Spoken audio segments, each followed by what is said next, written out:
दोस्तों नमस्कार। Bharat America trade deal अभी आधिकारिक रूप से साइन नहीं हुई है, लेकिन बातचीत एडवांस स्टेज पर पहुंचकर फिलहाल हॉलिडे ब्रेक की वजह से पॉज पर है और असली हलचल जनवरी 2026 से दिखने की उम्मीद है।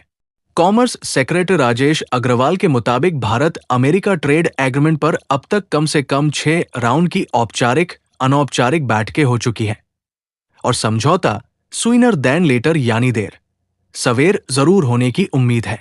दोनों देश 2030 तक द्विपक्षीय व्यापार को $500 अरब तक ले जाने के लक्ष्य पर काम कर रहे हैं। इसलिए रणनीतिक दिशा तय है, लेकिन डील के साइन होने की निश्चित तारीख अभी घोषित नहीं की गई है। सरकारी सूत्रों के अनुसार क्रिसमस और न्यू ईयर हॉलिडे के कारण दिसंबर के आखिरी सप्ताह में नेगोशिएशन रोक दिए गए हैं और अगली हाई लेवल बातचीत जनवरी 2026 में प्रस्तावित है। इस दौर में अमेरिकी ट्रेड टीम की अगुवाई सर्जियो गोर करेंगे और एजेंडा होगा लंबित मुद्दों पर ब्रेक थ्रू निकालकर पहले फेज की डील यानी ट्रांच 1 को फाइनल के करीब लाना। पहले हिस्से में मुख्य फोकस टैरिफ रिडक्शन पर है, जहां भारत बादाम और सेब जैसे कुछ अमेरिकी एग्री प्रोडक्ट्स पर सीमित रियायत देने पर विचार कर रहा है। बदले में भारत चाहता है कि रूसी तेल से जुड़ी इंपोर्ट पर लगी अतिरिक्त 25% पेनल्टी टैरिफ को हटाया जाए या कम से कम नरम किया जाए, ताकि भारतीय रिफाइनरियों पर दबाव घटे।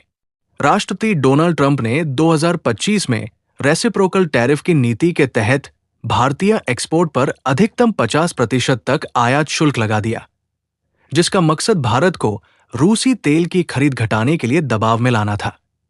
इसी नीति के तहत 25% सामान्य रेसिप्रोकल ड्यूटी और रूसी तेल पर अलग से 25% पेनल्टी टैरिफ ने दोनों देशों के बीच व्यापार युद्ध जैसा माहौल बना दिया, जिसे संतुलित करने के लिए ये नई ट्रेड डील बेहद अहम मानी जा रही है।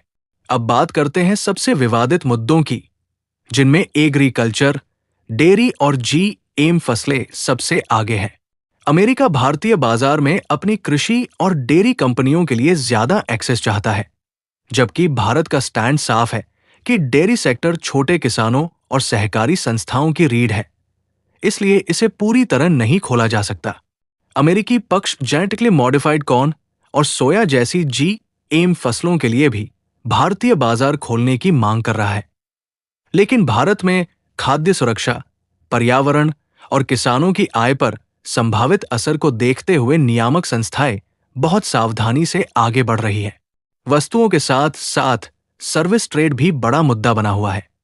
भारतीय आईटी कंपनियां H-1B और दूसरे वर्ग वीजा नियमों में राहत चाहती है, क्योंकि ट्रंप प्रशासन ने योग्यता आधारित सख्त स्कोरिंग सिस्टम के जरिए पुरानी लॉटरी प्रक्रिया खत्म कर दी और कई शर्तें कड़ी कर दी है।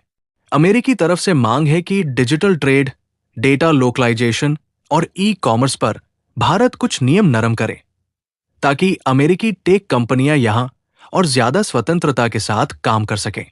इन सभी पेचीदा मुद्दों पर संतुलन बनाना ही बातचीत का सबसे कठिन हिस्सा है और इसी पर ट्रांच 1 की स्पीड निर्भर करेगी। अब नजर डालते हैं शेयर बाजार पर असर पर।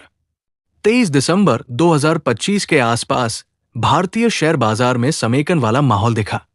सेंसेक्स हल्की गिरावट के साथ और निफ्टी लगभग फ्लैट बंद हुए, जबकि मिड कैप, स्मॉल कैप में सीमित तेजी बनी रही, जिसमें विश्लेषकों ने ट्रेड डील पर अनिश्चितता को भी एक अहम कारण माना। मार्केट विशेषज्ञों का मानना है कि ट्रेड डील की कोई भी ठोस टाइमलाइन या साइनिंग डेट सामने आते ही एक शॉर्ट टर्म रैली देखने को मिल सकती है, खासकर एक्सपोर्ट ओरिएंटेड सेक्टर्स और उन कंपनियों में जिन पर अमेरिकी टैरिफ ज्यादा है। कई ग्लोबल ब्रोकरेज हाउस जैसे मॉर्गन स्टैनली और गोल्डमैन सैक्स पहले ही भारतीय इक्विटी पर ओवरवेट हो चुके हैं और उनका आकलन है कि सफल ट्रेड डील से FII फ्लो और तेज हो सकते हैं। कुछ रिपोर्ट्स ने 2026 तक सेंसेक्स के लिए बुल केस में 1 लाख का टारगेट तक सुझाया है। साथ ही यह भी अनुमान है कि डील का प्रत्यक्ष मैक्रोइकोनॉमिक फायदा बहुत बड़ा न सही, लेकिन सेंटिमेंट, नीतिगत स्थिरता और लॉन्ग टर्म कैपिटल फ्लो की दृष्टि से इसका प्रभाव पॉजिटिव रहेगा, खासकर तब जब कॉर्पोरेट अर्निंग्स में पहले से ही डबल डिजिट ग्रोथ दिख रही हो। यानी अगर डील सही समय पर और संतुलित शर्तों के साथ साइन हो जाती है, तो ये सिर्फ टैरिफ की कहानी नहीं रहेगी, बल्कि भारत की ग्रोथ स्टोरी के लिए एक बड़ा कॉन्फिडेंस बूस्टर बन सकती है। अब सबसे अहम सवाल, आगे क्या देखना चाहिए?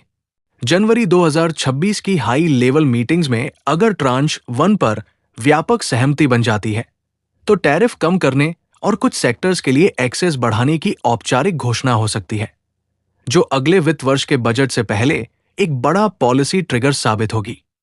लेकिन अगर बातचीत फिर अटकती है, तो टैरिफ वॉर की अनिश्चितता बनी रहेगी और दोनों देश वैकल्पिक बाजारों व सप्लाई चेन पार्टनर्स की ओर और तेजी से झुक सकते हैं, जिससे ग्लोबल ट्रेड में नई रियलिटी देखने को मिल सकती है। यानी आने वाले कुछ महीने ये तय करेंगे कि भारत अमेरिका रिश्ते सिर्फ टकराव और टैरिफ की हेडलाइन तक सीमित रहते हैं, या फिर एक संतुलित विन विन ट्रेड डील के साथ नई दिशा पकड़ते हैं। आप देख रहे थे भारत अमेरिका ट्रेड डील की ये विस्तृत रिपोर्ट, जिसका वॉइस ओवर अरुण पांडे ने मेरे निर्देश और अनुमति के अनुसार आपके लिए पेश किया है। अगर आपको ये जानकारी पसंद आई हो तो वीडियो को लाइक और शेयर जरूर कीजिए।